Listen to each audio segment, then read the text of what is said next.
Hello everyone, it's ChasityKnows, and today I'm going to be playing White Cat Town Mystery by cozycreativegames. Before we jump in though, here's a quick description of the game. So you play Lumi, the white cat returning home after 7 years, only to find it shrouded in darkness. This game features choice-based gameplay with multiple endings, mystery, point-and-click exploration, and even some romance. So let's get playing. The train wheels whispered, mirroring the white cat's heartbeat. Lumi sat pensive, with an old-school album resting on his lap. His fingers traced the familiar faces, each image a nostalgic melody, laughter, riddles, dances, pranks, stories, memories woven in ink. His mind wandered to the 7 long years spent in the big city, a world apart from his hometown. Lumi, hopeful and innocent, once had nurtured noble aspirations to bring justice to the world. A deep sense of hurt and disappointment by the harsh truths he had discovered washed over him. He felt that now was time to return, if only for a brief moment. Coming to this school reunion was a decision made on an impulse, yet as he was getting closer and closer to his hometown, it stirred something within. He thought of his parents again. He pondered on them, and wondered what it would be like for him if they were still here.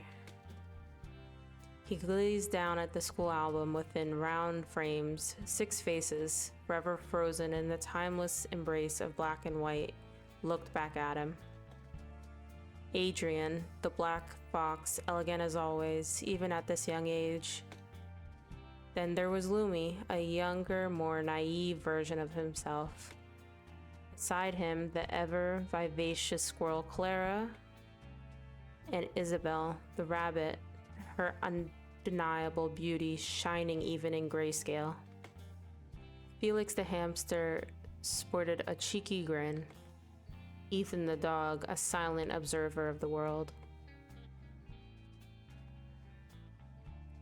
Ooh, okay. Let's do Adrian. Adrian's sharp gaze perpetually seemed to be analyzing the world around him. Lumi remembered many intellectual debates they had, stretching late into the night. Adrian's passion for knowledge was evident, yet sometimes accompanied by an air of aloofness. At times, Lumi felt an unfathomable depth within Adrian, a side that few got to see. How do we feel about Adrian?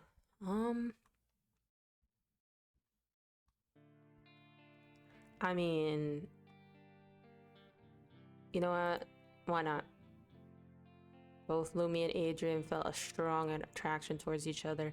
While it was evident, neither of them acted upon it, allowing it to remain an unspoken chapter of their relationship. Staring back at him was a younger version of himself. Lumi remembered the weight of those school days, the internal battles between longing to fit in and the desire to carve his own path. How desperately he wished to understand what was happening around him, who he was, and what his purpose might be. The black and white photo didn't fully capture Clara's bubbly personality. The fiery hue of her fur mirrored her very essence. Lumi recalled her laughter echoing down the school hallways, and her daring tricks that often landed everyone in trouble. Her vibrant spirit, a bright beacon among routine days, drew others to her like moths to a flame. Moths to a flame, my bad. Yet behind those playful eyes, Lumi sensed layers of emotion, some of which she kept shielded even from her closest friends. How do we feel about Clara? You know what? Let's make this like a brief romance. You have already chosen Lumi to be smitten with Adrian.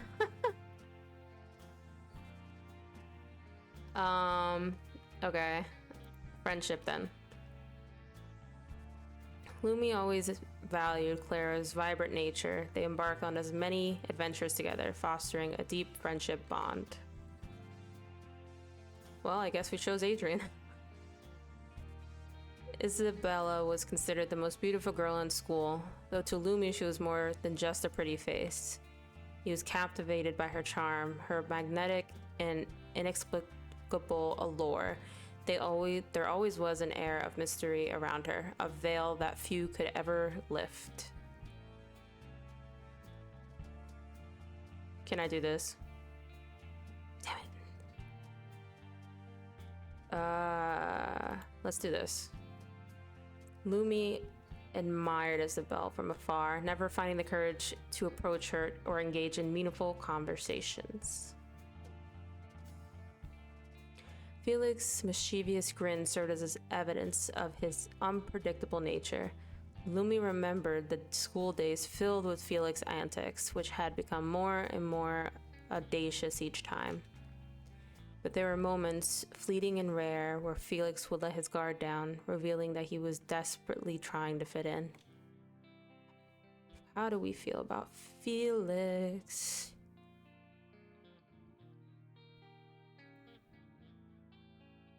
Felix confided a secret to Lumi, something that revealed a vulnerable side of him. The act created a bond, a fragile one. Ethan's portrait spoke for his introverted character. Lumi recalled the moments they spent together, often finding solace in their shared silence, each lost in their own thoughts. Ethan's reserved nature sometimes led to misunderstandings between him and those who couldn't grasp his soul, filled with a depth of sensitivity. Lumi often felt the need to protect Ethan, standing up for him whenever he believed Ethan was being sidelined or bullied. The landscape outside began to shift, bringing the distant outlines of the town closer. Shadows of familiar old buildings passed by. A breeze following through the open window carried the familiar sense of the town. As the train pulled into the station, the brakes sighed, a mechanical exhale mirroring Lumi's own. He closed the album, carefully tucking it into his bag, and braced himself for the journey ahead. The evening platform was empty and quiet, tinged with a sense of déjà vu. The station, a relic from a forgotten era, stood stoically as if frozen in time. Lumi took a deep breath, noticing that even the air felt different. It was thicker, laden with the sense of smoke and old wood. Lumi roamed the streets, surrounded by buildings that seemed to lean in as if ready to whisper everything he had missed. With each step, he could feel the anticipation growing. Finally, the winding roads led him to the cafe. Clara the squirrel was the first to spot him. Her fiery eyes lit up. She waved as if beckoning him to hurry and join in.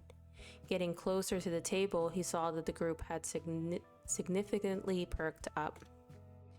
Clara jumped up from her seat and hugged him tightly. Lumi blinked in surprise at the gesture, standing still for a few seconds before mildly hugging her back. Felix shot a quick look at Adrian, to which he responded with a slight hot chuckle. "You made it," Clara said, releasing bewildered Lumi from the embrace. Her voice was filled with energy, yet with a slight hint of strain. Felix the hamster quickly ran up to his old classmate, tapping him on the shoulders. "Sit down, Mr. Big City Guy. We are starting to think that your private jet couldn't make it due to weather conditions." Lumi took the chair next to Clara, across from Ethan the dog. He glanced at Lumi, silently greeting him with his usual strained smile that spoke for itself. "Happy you came." Adrian the fox stood up solemnly from his seat, adjusting his glasses. He began, "As one noble has told me." He paused for a few seconds, then his eyes softened and his mouth broke into a welcoming smile. Just kidding, he said, extending his hand to Lumi. I'm glad to see you here. Wow, Clara sighed, and here I thought this was going to be another half an hour lecture. You know, Adrian, always the life of the party, smirked Felix. The absurdity of such a statement made the group share a laugh, the ice affectedly broken. Adrian leaned back. It's like we've gone back in time, isn't it? Yeah, it's like we've traveled back, but with a modern twist on it, nodded Clara, with better clothes and hopefully better judgment. She added, her words carried a playful edge, but her voice was almost wistful. Better judgment, you say? Have you ever seen my clothes? Felix teased, looking down at his outfit. His voice was upbeat, but a tiny bit rehearsed. As the initial pleasantries melted away into deeper conversations, the topic naturally drifted towards their shared memories. They laughed while reminiscing about their attempt to sneak into the school bell tower, how Ethan got stuck halfway up the ladder, and how Clara rang the bell at that exact moment, making them school celebrities for a day. They reminisced about their teachers' secret nicknames and funny situations that occurred during classes. They shared old city jokes about one another and discussed their favorite moments from prom. Felix resumed reminiscing. Oh, those were the days. Lumi couldn't help but glance again at the empty chair. It was silently calling attention to itself. Finally, he voiced the unspoken question. Has anyone heard from Isabella? She was supposed to be here tonight. The table grew noticeably quiet at the mention of her name. Clara, her head. I stopped by her place on my way here, she said. There was no sign of her. Her neighbor says she hasn't seen her for a couple days. Her voice was tighter. Ethan looked up with a concerned expression. I tried calling her earlier, he stated. He shared. No one answered. She was usually the one counting down the hours till an event like this. That's troubling, Adrian noted, adjusting his glasses. I know she was looking forward to tonight. She wouldn't cancel without a word. Felix, who had been attentively listening, suggested maybe she took a longer route, or perhaps she has a plan of some grand entrance. You guys know her. She always loved to be the center of attention. Maybe she'll come soon, expecting us to be all over her. Clara shot Felix a look that was both sharp and concerned. This isn't like that, Felix, I'm sure, she said. We're talking about our friend here. Aren't you even a little bit worried?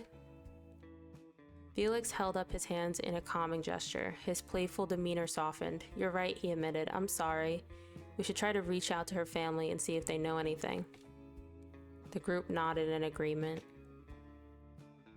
Adrian said, first thing tomorrow, I'll call her family to check in on her, and if you happen to meet her, please let me know. We need to make sure she's okay. The group let out a collective sigh of agreement. The room darkened slightly. The golden hues of the evening turned into a murky twilight. So, Clara said, has anyone else noticed this odd, misty darkness lately, or is it just me? It's like the light is slowly getting sucked out of everything. Ethan's hands were trembling slightly. I have, he confirmed. The days feel shorter than usual, and I don't think it's just because of autumn. There's something else. When my customers started mentioning it, I knew I wasn't imagining things. I felt it as well, Adrian said. I can't quite put it into words. He took a sip of his drink, thinking before continuing. When you can express a concept clearly, it almost becomes more manageable. Everyone nodded. When I encounter something so obscure, my mind begins to imagine all sorts of possibilities. Adrian looked around the table. I think it's true for all of us. Without a clear understanding, it's easy to feel lost and overwhelmed. Felix seemed almost amused by the topic. Ah, this enigma, this so-called mysterious darkness we speak of again, he mused. Perhaps it's merely a mass hysteria, born from a weird weather pattern. Nothing more, nothing less. Clara shot back. Weather doesn't explain the feeling everyone has, Felix. It's deeper than that. It's as though the very soul of the town is grieving. Felix's eyes narrowed subtly. For a moment, his affable mask seemed to slip. Yet with an ability born of practice, he recovered quickly, steering the conversation away. They say towns like this have moods just like us, he replied smoothly, but perhaps we're all just reading too much into it. The group exchanged glances, feeling the tension but unable to identify its source. Claire leaned forward, her gaze became softer and warmer. Let me remind all of you, Claire mouthed lightly and cheerful, that it's been ages and I could really use some updates. Turning her attention to Ethan, she inquired, "How's your clock business doing?" All eyes turned to Ethan. He smiled subtly. "Well, it's good. I find a certain peace in aligning gears and hands, and it's grounding." "That's great," Lumi responded, smiling at Ethan with pride and admiration. "I have a workspace down by the river," Ethan offered. "Come by if you ever need anything." "And Adrian, are you still writing?" Adrian nodded. More than ever, he straightened his posture. I've recently published a collection of essays. I called it Horizons of Logic, Navigating Rationality in an Irrational World. And let me tell you, it sparked quite a debate. "And I heard that your public lectures practically spawned a cult following," flattered Felix. Adrian chuckled theatrically, straightening his bow tie. "Oh yeah, my Art of Reasoning series," he clarified. "It feels good to help shape the new generation of thinkers. We could really use more smart people in the world." I'm still in sales. Felix didn't need the invitation to speak about himself. Our company's chemical solvents are top-notch. I'm the guy who bridges the gap between complex science and ordinary people. "So you're still the middleman then, huh?" Adrian noted. "Exactly. It's all about finding the right solutions for the right people. It's a high-pressure job, but that's what makes it more exciting." "It sounds like you've found your groove," added Claire. "You know me, always ready for a good challenge." Felix's smile was the perfect finishing touch to this particular bit. "Well, for me, working at the restaurant is all about making others happy," Claire beamed with an infectious energy. "I love seeing their faces light up when they have a great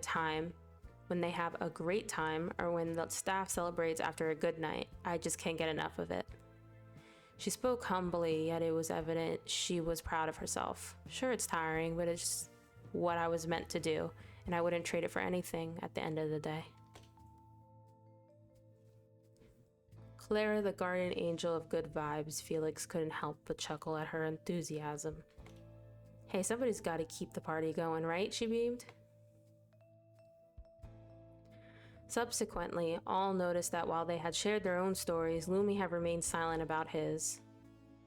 Adrian straightened himself as he glanced at Lumi, his fingers toying with his glasses as he posed the question. "Lumi," he cleared his throat, "what have you been up to?" The question hung in the air, Adrian struggling to contain his curiosity. He was never known to be a man of few words, but when it came to Lumi, he felt like a fish out of water. Lumi hesitated as if he was struggling to find the answer. "I spent some time at a historical archive in the city," he began, choosing his words carefully. "It was enlightening." Clara's eyes flamed with curiosity as she searched his, attempting to probe.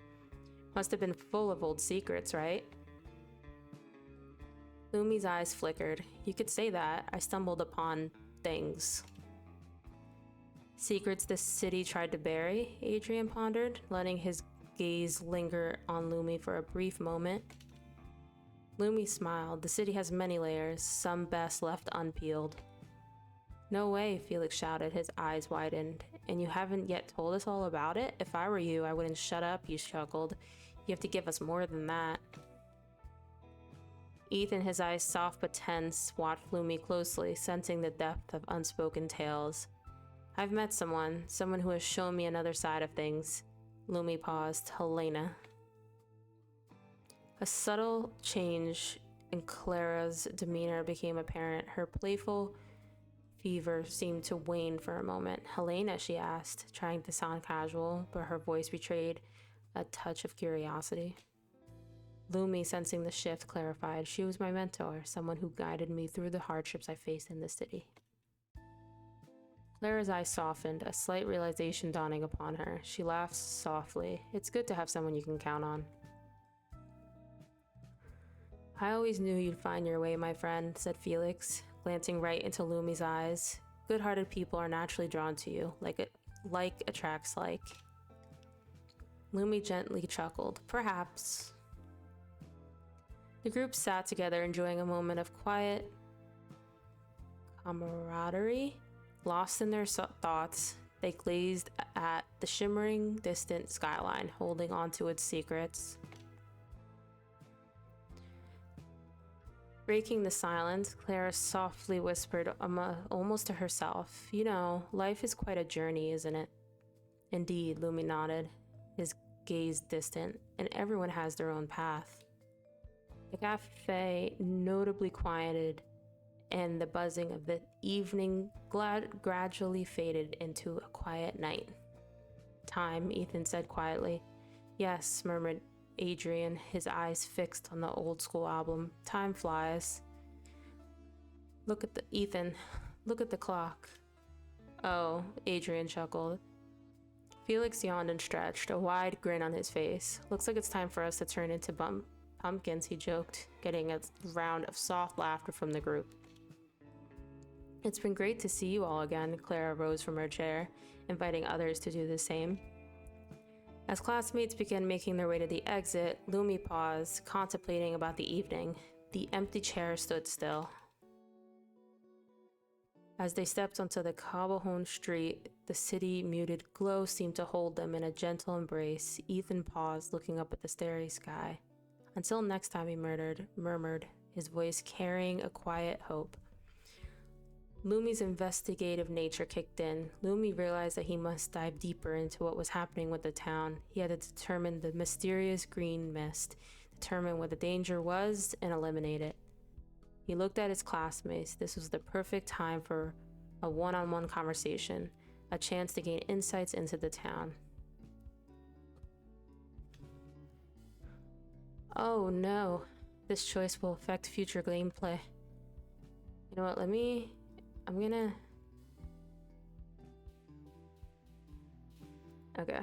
just gonna save it here.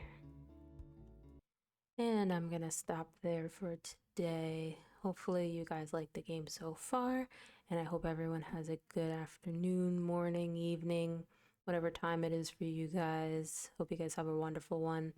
Leave comments down below if you want to see more, if you have a special character, if you want to see different options, I know this one has multiple endings, so we'll see if we can get all of them. But have a good one. Bye.